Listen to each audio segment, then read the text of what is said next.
Hello, everybody. Mike Foltz here. I am coming to you with another message this year about our unit renewal process, what we used to call Recharter or Charter Renewal. If you are in the Cascade Pacific Council, the message that I'm going to, and the information I'm going to provide for you here very much applies to you. And you may be getting this as a informational opportunity given to you through your district commissioner. I'm going to share this with all the district commissioners in Cascade Pacific Council, as well as some of our council commissioner staff. So this may come from someone other than me, but you're welcome to use this as information. If you are outside of the Cascade Pacific Council, your mileage may vary. Some or none of this might apply to you. This is just a buyer beware. Also, these slides that I'm going to present to you today are going to be available in a Google Drive space. It should be linked down in the description of this video, so please see that if you have any questions, as well as the forms that I'm going to mention here today. So, what are we talking about today? We are discussing 2025 unit renewal. Again, this is what we used to call charter renewal or recharter. BSA National Council has rebranded that. And if you're new, that's something to be aware of. You may see the words charter renewal or recharter elsewhere. And if you communicate with me, whoever you are, if you're one of my units and unit leaders, and you say, hey, I'm working on recharter, I know exactly what you're talking about. I get it. I'm going to use the words unit renewal going forward so that when somebody who's new comes in and goes to the national website and they see unit renewal, they don't get confused. So it is two things. If you've never done this before, we're working on what amounts to a roster audit. You're going to go through your unit's roster and make sure that all the correct people are listed. They're on the roster, they're in the correct places. And then anybody who shouldn't be there, you can actually remove from your roster.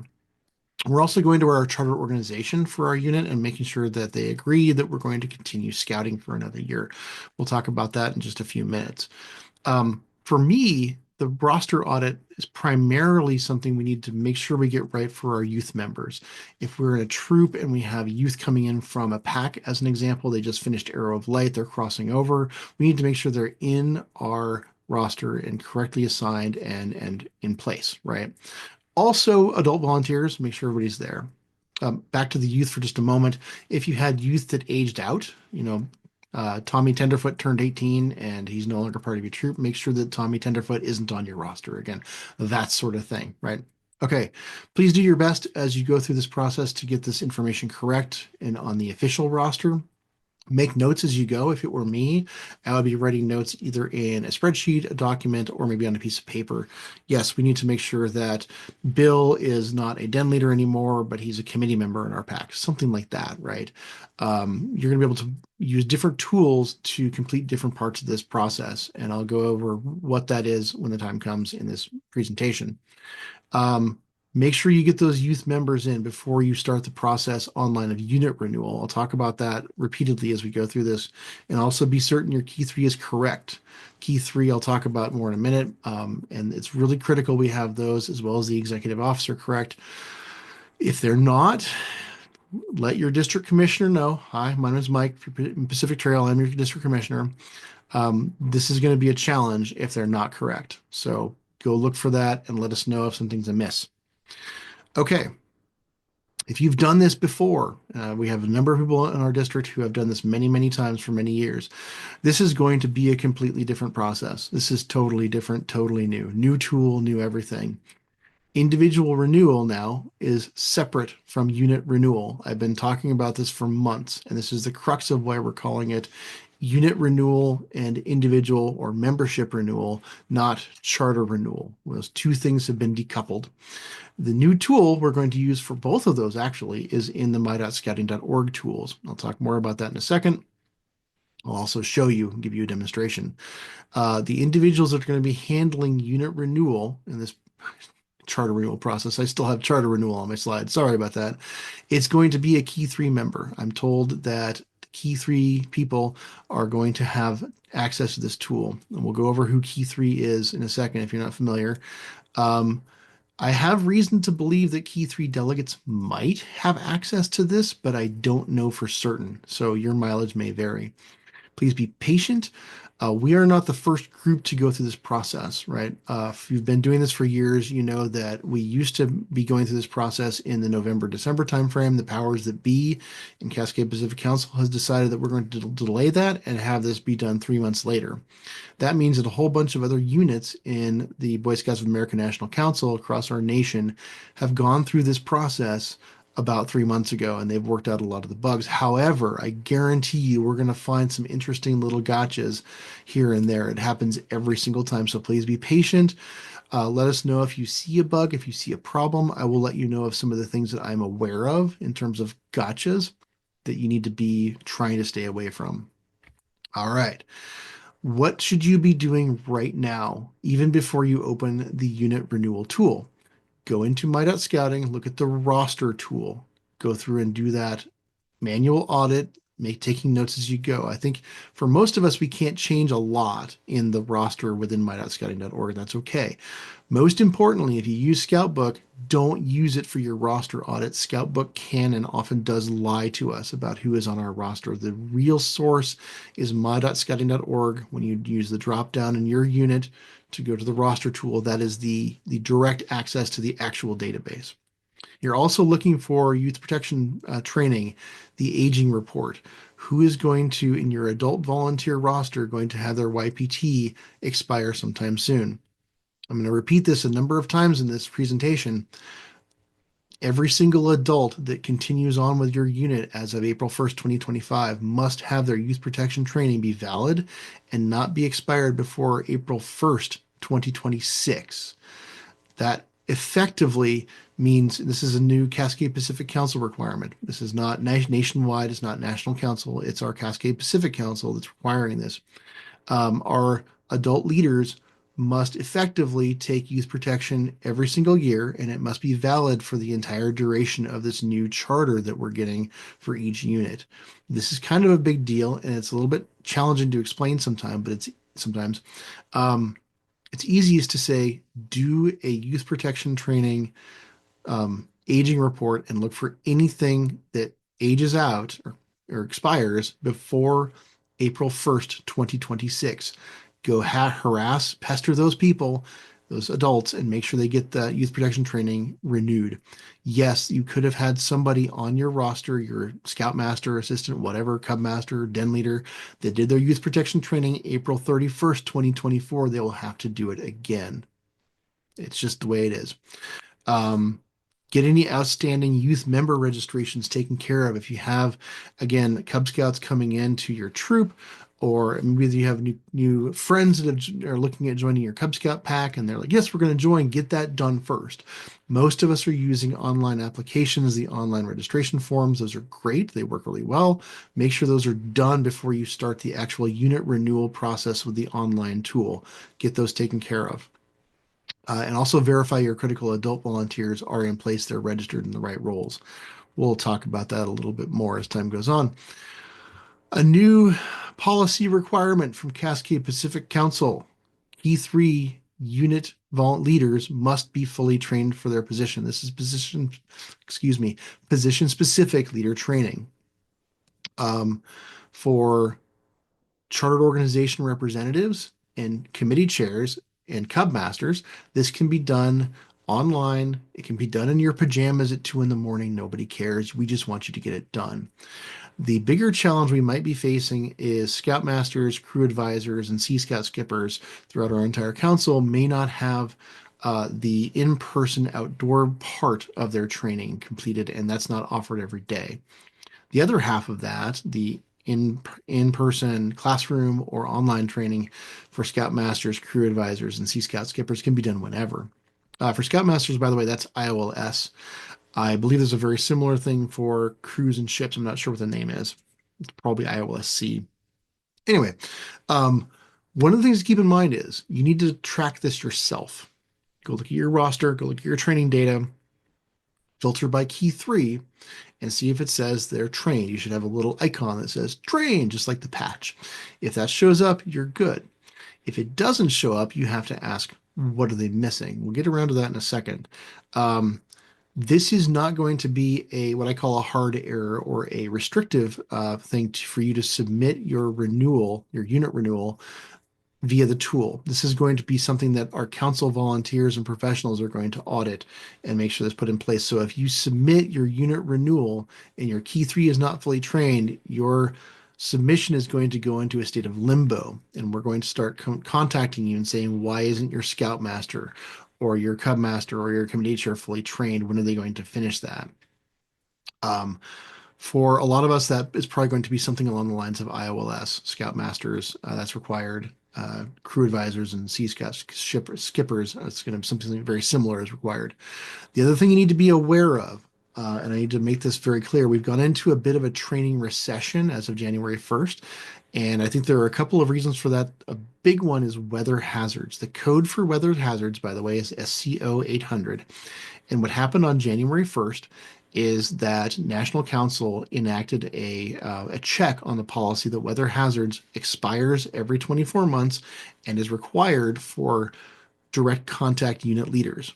Those include den leaders, cub masters and assistants, scout masters and assistants, crew advisors and their assistants, and Sea Scout skippers. A lot of people had that check put in place and they went from trained to not trained because they may have done weather hazards some years ago and all of a sudden it was recognized as expired. That actually happened to me, although I'm not in a direct contact position right now. And I actually renewed my weather hazards just a few days ago. That could be reducing your membership, excuse me, your volunteer adult leadership training numbers, and it could put this key three training in jeopardy if your scoutmaster, cub master, or something like that has just not done it. It's pretty easy to fix. Get on the Scouting U site where all the trainings are on there, and then search for weather hazards. Again, the code is SCO 800. The biggest challenge I have is if you do the training report for your trained leaders, it says that it has been completed, but if you look carefully, you'll see that, and usually you have to do a training search, you'll find that that code was done some years ago and expired. So that's something to look at, SCO 800 weather hazards. Okay, next policy here with Cascade Pacific Council. If your troop or your pack has fewer than 7 primary youth members registered as of your submission, you will need to fill out a growth plan. There is a new growth plan template this year that's been provided by our Council Key 3. You need to complete it, sign it, and submit it to, if you are in Pacific Trail Council, me, your district commissioner. For crews and ships in the older youth program, it is fewer than 5 primary youth registered members or youth participants, right? It can be up to 21. Again, sign, complete, submit it to me. This needs to be submitted ideally prior to your electronic unit renewal submission. We need to see this and approve it, and we will give you feedback if there's anything that we need to see on here. I ask that you please complete and sign that and get me the plan if it's required.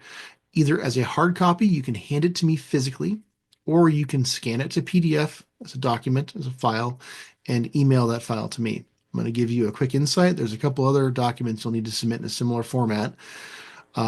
If you hand me a physical document at roundtable, at a troop meeting, whatever, pack meeting on the street, I'm going to bring it home and I'm going to scan it on my scanner to a PDF file and I'm going to shred the original.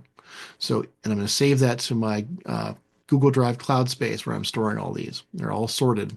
So functionally, either you can scan it or I can scan it. Either way, it's going to end up as a PDF. That's it. I don't really care, right? One way or the other. I'm more likely to lose it if you hand me a paper copy. Well, I don't usually lose things. So again, this only applies to packs and troops if you have fewer than 7 registered primary youth members and older youth program, fewer than 5. This is not new. The annual charter agreement is something that we need to be a bit more careful about this year. Every single chartered organization needs to have a charter agreement signed, completed, and submitted for each chartered organization. Now, many of our chartered organizations charter more than one unit. So if your unit has a chartered partner troop, crew, pack, whatever, make sure you work with those organizations and say, who's going to spearhead this? Maybe your troop's going to take care of it and go and get the signatures necessary. Maybe the pack will, whatever. If your organization, your unit only is the only one that's chartered by whatever it is, a PTO, a PTA, a church, Masonic Lodge, I don't care. If you're the only one, you're in charge. You need to get this done. All right. There's a copy of this document on the Google Drive space that I'm pointing to that you can go download and print and just get it done. There's not a lot to fill out, just who are you, who's the charter organization, which type of units are they doing. It could be more than one, and then get those correct people to sign the forms. Again, submit the fully completed signed documents to me. You can send me a hard copy and I'll scan it, or you can send me a PDF and I'll store it correctly. Whatever works for you. Okay. Every charter organization must have one of these submitted. If it is, there's a gap, we're going to follow up on it this year. Last year was a little different. Okay, another new thing from our council powers that be, the key three in particular, have created a code of conduct for our units. Each unit, every single unit, is required to complete, sign, and submit a code of conduct, ideally, again, prior to you submitting your unit renewal. Please see the document that's attached to my January 30th email. It's also going to be, a copy of it is going to be in the link in the description. It probably will be in a link in the email if I'm pointing you to this video. All right. Again, you can hand me a hard copy or you can send me a PDF. This is non-negotiable. And this is something that is really should be read by the entire adult leadership staff on your unit. And you'll notice there is a line for youth leadership. For Cub Scout packs, you don't have a youth leader, leave that blank, please. For everyone else, troops, crews, and ships, this is an opportunity to take it to your youth leadership team meeting, a PLC for troops, right? There's probably something similar for crews and ships. Take it to your leadership meeting, make sure that everyone understands it, and have your senior patrol leader, your crew president, or your ship's bosun sign it and get that scanned and emailed to me, or you can hand me a physical copy. I hope that's clear. It's not too hard. There's not a lot to fill out here. It's more of a this is what we expect behaviorally and procedurally from our unit. Moving on. Adult volunteer positions. In the past, charter renewal has been an opportunity for us to move people around into different positions. It's a little different this year. And because the key three volunteers are the ones that have access to the tool, if we move people between key three positions, then access gets all messed up. So please do not attempt to adjust the registered key three volunteer positions unless it's absolutely necessary. And if it is necessary, please contact Sherry Burns. Please let me know. Red flags go up. We need to handle these carefully. The same is true for the executive officer of your organization. If you have a new EO, please let us know. Please be very careful about that.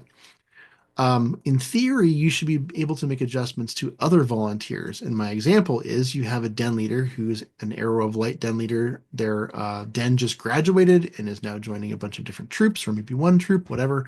And they have a younger sibling that is, say, a tiger, right? And they're going to become your pack treasurer. Yay, that's awesome. You want to move them from den leader to committee member. That should be possible. However, caveat, I was told a story by Sherry Burns this past week of a newly, somewhat recent registered tiger cub leader, a den leader, I think she said. And the chartered organization representative attempted to move them to a new position and they disappeared off the roster. Please be careful. Please be deliberate. Please do your best to make sure everything looks right. The only person that can make these adjustments is the chartered organization representative or a delegate that they assign to be the COR delegate. The chartered organization representative is the person that approves everybody below them, right? From unit leader, committee chair, all the way on down to assistant den leader. So if you're a committee chair and you're not a chartered org rep or a chartered org rep delegate, you cannot do this. Work with your chartered organization representative. Okay, clear, good, awesome, excellent. Now, I mentioned before, this is the only time I'm going to talk about individual membership renewal. It's a totally different process. We've decoupled unit renewal with membership, individual membership renewal. National Council is just referring to this as membership renewal. I find that slightly frustrating, but that's just me. If you hear membership renewal, they're talking about individuals being registered with National Council and that process of them expiring and then getting renewed. Some of our units are doing that in a batch format, if you will, and the unit is paying for all the youth members. We have a lot of youth members that are expiring on March 31st. We have a lot of adult volunteers that are expiring March 31st. We have some units that are allowing and having the families renew their youth or adult membership, or it could be a combination. Here's the thing. It's separate. It's different from what I'm talking about here. I'm only mentioning it in this presentation because ideally, and I wasn't told this by anybody else, but I look at this process and I go, here's a gotcha that I can see coming. Ideally, all of your youth and adults that are continuing in the unit renewal on your roster, they should be renewed and they're expiring after March 31st, 2025, before you go through the process of unit renewal. You want all those people that are going to be continuing on your roster to already be renewed, if at all possible. Now, you could wait until March, late March, to get all that done, make sure it's all gone through the process, and then punch the batch renewal button and wait for 24 hours and then do unit renewal. But you're putting a lot of eggs in that basket, right? So I would encourage you to do individual renewal early if possible. There is another reason for those of you who are in the know and watch your compass points and your email from council that our council fees are going up from $20 to $40 as of March 1st. If you do individual renewals before March 1st, you will get in on the old rate of $20 additional Cascade Pacific Council fee. That's the fee for essentially insurance from the council. They've had some tough financial times. They need to increase the fee. It's understandable. That kicks in March 1st. If you get individual renewal in before that, you will get the old cheaper rate. That's all I'm going to say about that. Think about making sure these two unique processes that are now decoupled, one does relate to another. Because if you renew your unit membership, your unit renewal, and somebody's on that roster, but they have not renewed themselves, you could have a weird situation happening there. All right. Let's talk about the tool, folks. It opened for us February 1st, 2025. I have poked around a little bit. It is working. It is interesting, and it's honestly very simple. It's very straightforward. There's not a lot that we can actually do. Access, as I've been mentioning, is key three. The key three members of your unit can access this. It is through my.scouting.org. You're using the same exact credentials you use to go in and renew your youth protection training or do anything else. You're going to use your unit's organization manager. Use the drop down to find your unit, or if you're doing more than one unit, do one at a time. It's in the organization manager, and you're looking for the unit renewal link on the left side. Okay. I'm going to personally recommend you use the Chrome browser. I'm demonstrating to you on Chrome today. I heard that other browsers work okay, Safari, etc. If you use a really old, antiquated browser, you'll probably have challenges and problems. So please be aware of that. I'm also demonstrating to you on a Windows PC. I have no reason to believe that an Apple iOS computer or even I know somebody who does this on a Linux PC. I believe that most modern operating systems, this is just fine. Everything works great. If you're using something antiquated, BSD from 1984, you're going to have a challenge. All right. Okay. Last time I'm going to mention this. Who has access to this tool? We're going to be explicit. Charter organization representative, committee chair. Committee chairs tend to be your traditional charter renewal leader. Not required. I have a couple of charter org reps that do it in our district, and it's great. I love seeing that. Also, your unit leaders. Your unit leaders are explicitly listed here: Cub Master, Scout Master, Advisor, and Skipper, depending on your unit. The quote from National Council I pulled from their frequently asked questions is, the unit's key three can log into organization manager, sign the form, and process the renewal. Notice they don't mention key three delegate. I will show you what I see on that in just a moment. So let's go ahead and crank the tool over here. All right, so my view is going to look potentially different than yours, but when I click on the menu on the top left, I have a drop down here, and I'm going to go ahead and access a troop that I happen to be chartered org representative for, or it's called the council unit representative. And this particular unit, unfortunately, is no longer operating. So I'm sorry to all Troop 207 folks. I'm going to use yours as a test bed. So I'm going to go into the organization manager, and you'll notice unit renewal is right here. This is what the tool looks like. You'll notice the unit leadership here, as well as all the other addresses and the terms and things like that. If this is being renewed, the current term goes out to March 31st. Again, our council leadership extended that to March 31st. It used to be December 31st. And what you'll see is a four-step process. You'll see unit validation up here at the top, and then a unit pin review. You're going to go and make sure your pin is correct. You're going to make payment. I'll come back to that in a minute, and then there's confirmation. I'm not going to go through this distinctly, but you'll notice that there is a series of errors indicated here for leaders that do not have YPT valid. And this is actually not as far as the Cascade Pacific Council is going. This is National Council saying, hey, you need to renew your youth protection training. These folks haven't been operating for 6 or 7 months. Some people have allowed their YPT to expire. It's the way it goes. Make sure those are cleared. I'll show you another one in just a second that I have Key 3 delegate access to.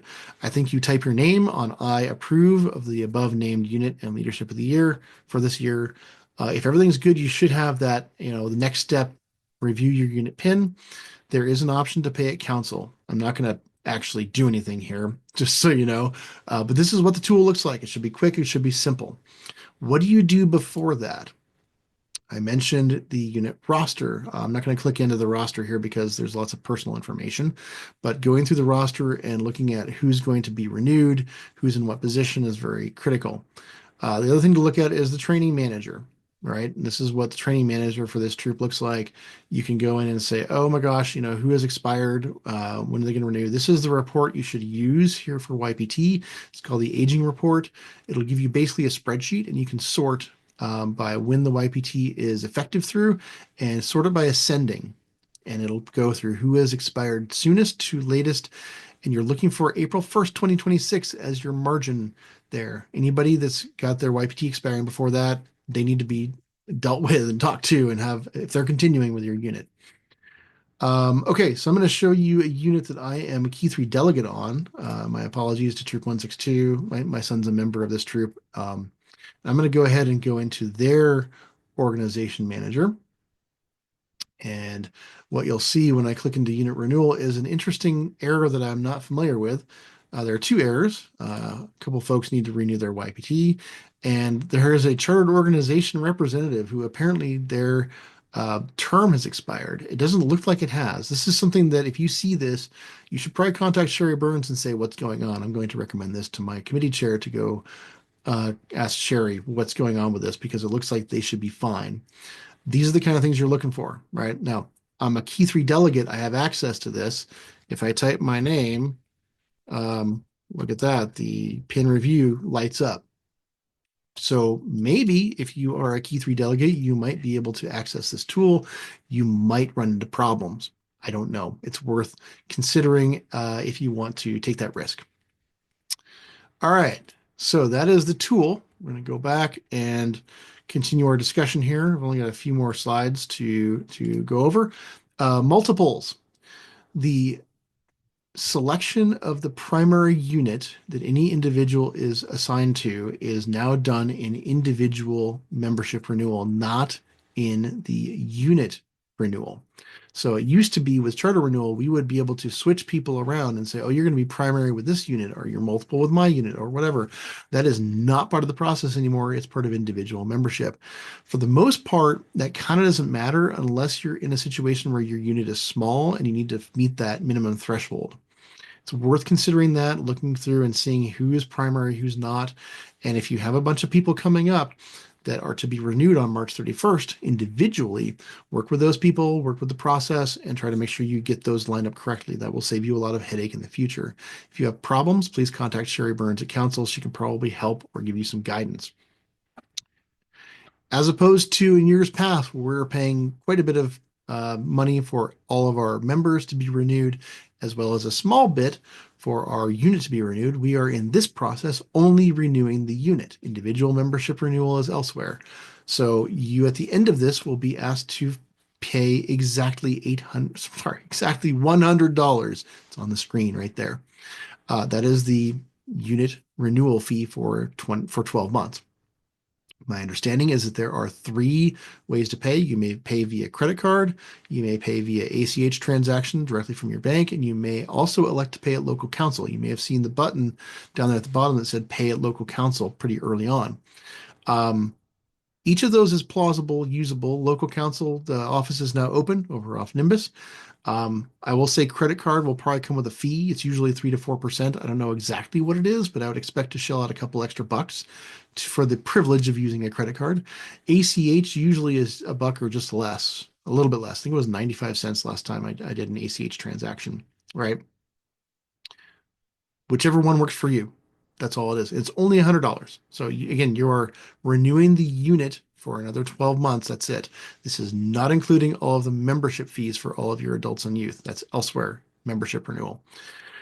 The deadline, the most important thing. You need to get this done and have your unit renewal submitted before the end of the day, March 31st, 2025. Okay. I highly suggest you don't wait until that day to do it. Sites go down, things go sideways, a form gets lost, something pops. Do it before March 31st. I would recommend at least give yourself a couple of days to make sure everything looks right. Get the individual renewals that are coming due on March 31st done before that. Again, I just see potential issues. All right. Those are my overall topics for you. Let's go and review the big rocks we've been talking about. All units must have their key three. Sorry, all units must have their valid youth protection training not expire prior to April 1st, 2026. Again, this is effectively implementing everyone's going to take youth protection training once a year, assuming this continues on next year. And it's also really enforcing that people will not have their youth protection training expire during the duration of this. The unit key three must be fully trained. Get it done. Charter organization representative, committee chair, unit leader. Get it done. Each charter organization must have an annual charter agreement provided this year. Get it all signed, get it done, get that document to me if you're Pacific Trail. Every unit must submit a code of conduct.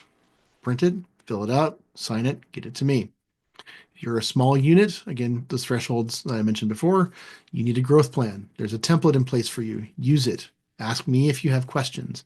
It will be approved by me and council volunteers before your unit renewal is uh, posted and approved. Get those individual memberships renewed first. That's critical.